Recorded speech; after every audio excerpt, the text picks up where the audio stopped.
Well, here's something that was completely unexpected. I just finished watching the new Hellboy, the Crooked Man movie. You know, the one everyone said was an unholy abomination, a cinematic crime against humanity, a direct-to-video disaster that somehow broke into theaters like an escaped convict. Based on everything I heard beforehand, I was expecting this thing to be a flaming train wreck rolling straight into a bottomless pit. And yet, I actually liked it. I know! I'm just as horrified as you are. I went in expecting to watch a film even worse than Plan 9 from Outer Space, but instead, I got Evil Dead Appalachian Edition. I mean, yeah, it looks like it was filmed on a budget of whatever change they found in the director's couch cushions, but somehow that worked. Hellboy is wandering around the backwoods of the 1950s fighting witches, zombies, and giant spiders, and honestly, that's my kind of Friday night.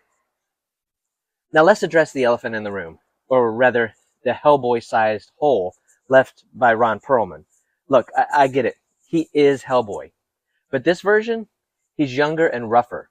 We've got a new guy, Jack Kesey, who actually plays Hellboy closer to the comics.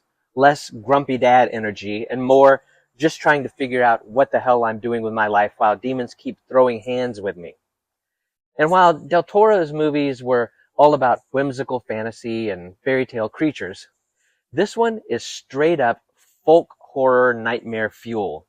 We're talking witches who look like they were dug up from an actual graveyard, zombies that wouldn't be out of place in a Fulci flick, very disturbing imagery, and Hellboy himself walking around like some kind of pissed off paranormal investigator exterminator. It's dirty, it's grimy. It feels like if Evil Dead and Pumpkinhead had a love child that was raised in a cabin with no electricity. And you know what? I respect that. And let's talk about the Crooked Man, the big bad of the movie. This guy is the definition of nightmare fuel, especially when he snaps his neck. Now, is this movie perfect? No. But here's the thing. If you can get past the initial shock that it's not Del Toro's Hellboy, that it does look cheap, and that you're not getting a prestige blockbuster, but rather an EC Comics fever dream, you might actually enjoy yourself.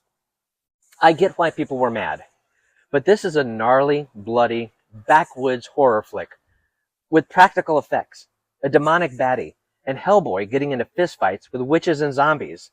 And if that's wrong, then I don't want to be right.